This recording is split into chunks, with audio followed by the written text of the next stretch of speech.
All right, so let's switch gears here, Michael, and talk about creating medicinal forests.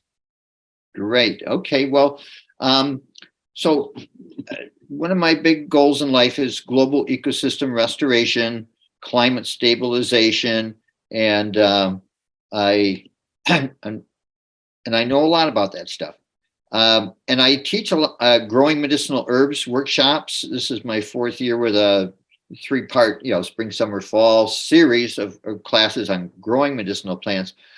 And I also teach a lot about agroforestry Mm. and ethnobotany and permaculture. And so I've combined all of those plant topics into a new thing I'm promoting, which is I'm calling it creating medicinal forests. Mm. So we know that approximately almost half of the plants in any temperate zone I go to, at any rate, I'm most familiar with temperate, are going to be medicinal. So anytime you have a forest, there's always medicinal plants in it. But I think we should be planting small little. There's food forests that are become really now. A lot of people know about the term food forest, where you create a small little food forest. People know about the term Miyawaki forest, where people go for forest bathing and for mental health. There's called urban pocket parks or urban pocket forests. And there's a guy who started something called a national parks in your backyard, where you create like a little wild area, a native area in your backyard. So there's all this talk about creating small bits of forest and community forests. And so I'm promoting the idea that they should all be viewed as medicinal forests. They could have food as a primary objective, but medicine could be the secondary objective. Some forests, all forests would I think it would be difficult to make a forest that didn't have medicinal trees and shrubs, etc., in it. Difficult. But you can design specifically a little forest that are focused predominantly, maybe not wholly, but predominantly on medicinal plants. And that becomes a community resource.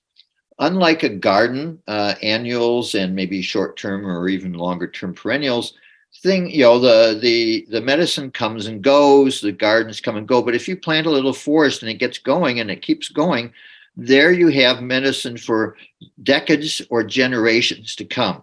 And so everywhere can have part of its own local medicines. We want localization.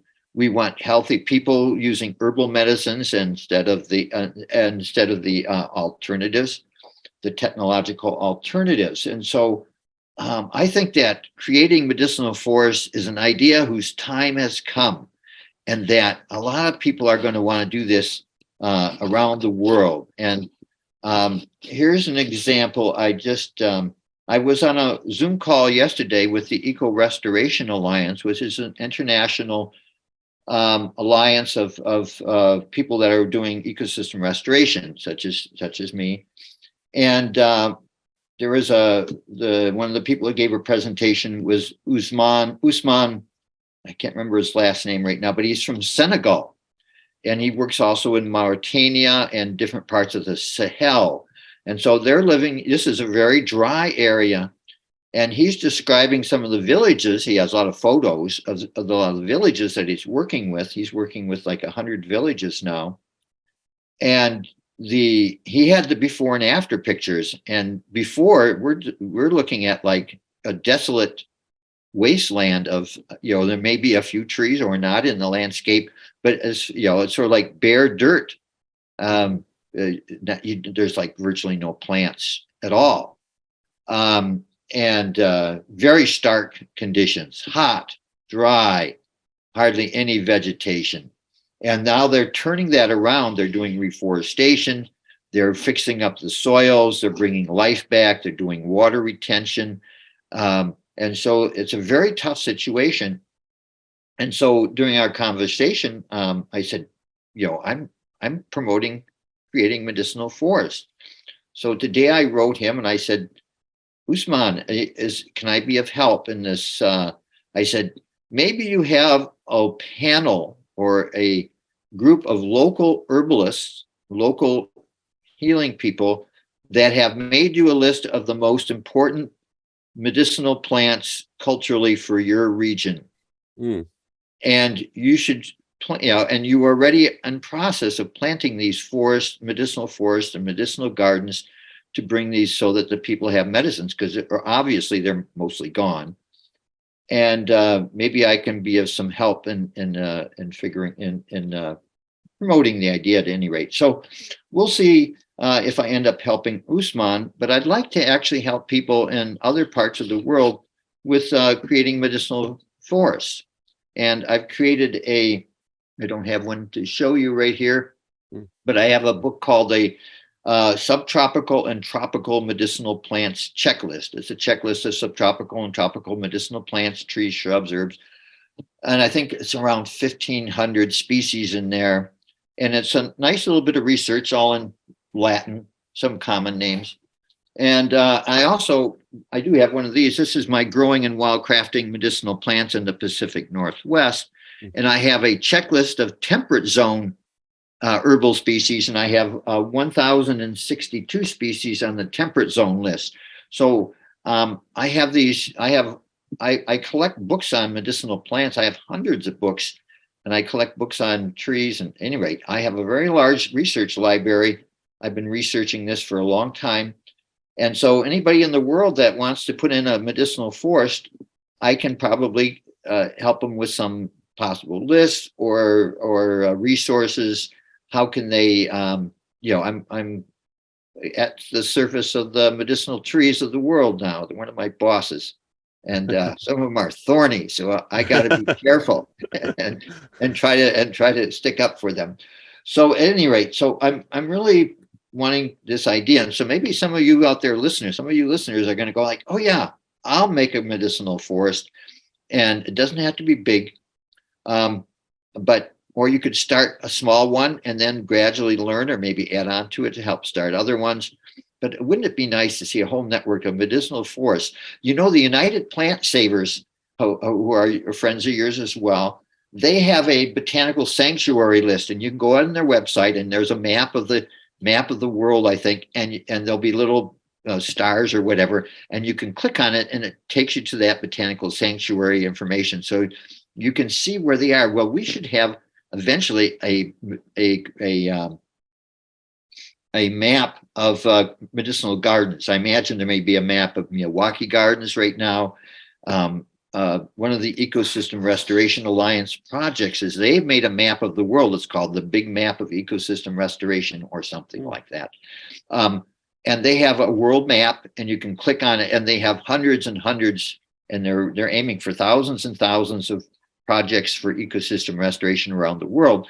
And so you can go there and see where all these projects are and learn about them. So at any rate, any of you webmasters out there, I need to know.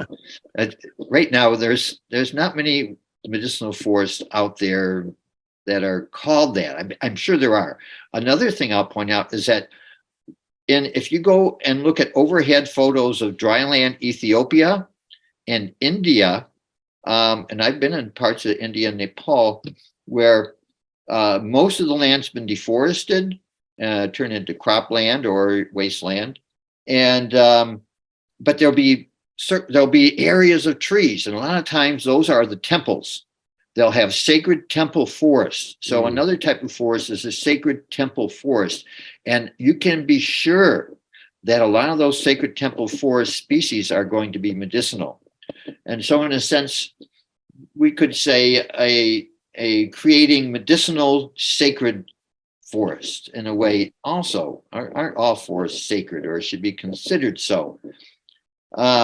Any rate, they're just a little bit on the international scene. It's like everywhere can make their own medicinal forest, where if you get above tree line or beyond the tree line on the Arctic, you might have to go for shrubs. But I'm sure we can come up with a tundra medicinal plant list and do that too. Okay. I love the idea of starting a map. Actually, the HerbRally's origins lived in my head probably for a year or two before I actually started anything, because I figured I had to have like this perfect like world map with all the dots and stuff like that of these various herbalism events happening, and then I just decided to turn it into a list. But I did want to ask you, maybe this is a naive question, when you're talking about promoting this idea of creating this medicinal forests, are you suggesting people do this on, say, their own like tiny plot of land or large plot of land, or are you talking about potentially even, say, like a city park or something like that? All the above, private, public. Yeah.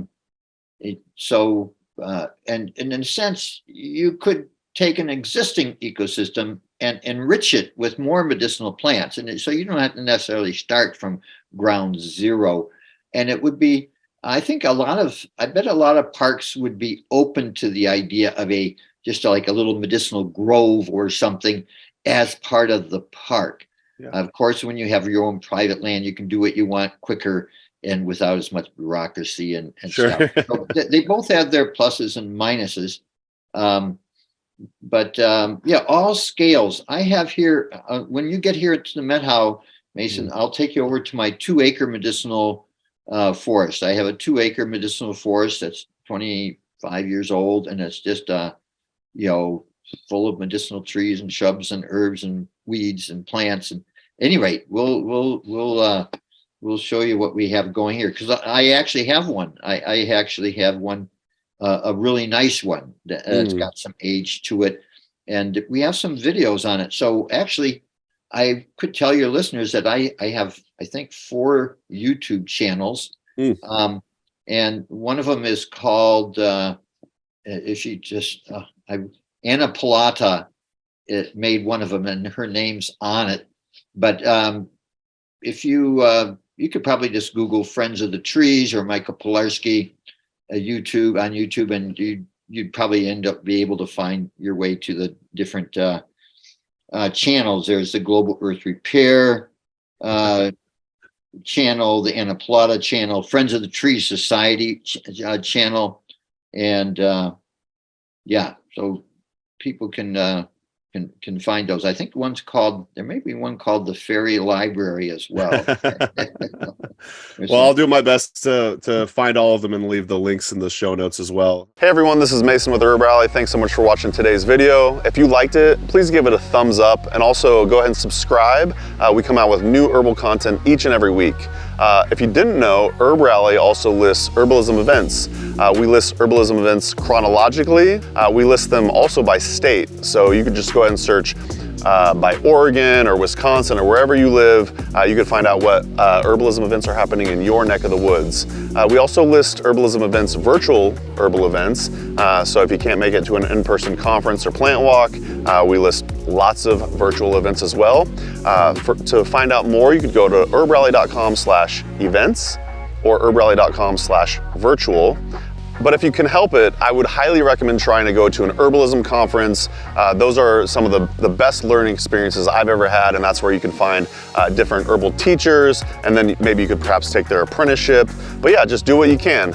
Get out there and learn about the herbs, like yarrow, dandelion, corn, all the above, like all the medicinal herbs, and we'll see you out there. Hope to see you at an herb conference. All right, bye.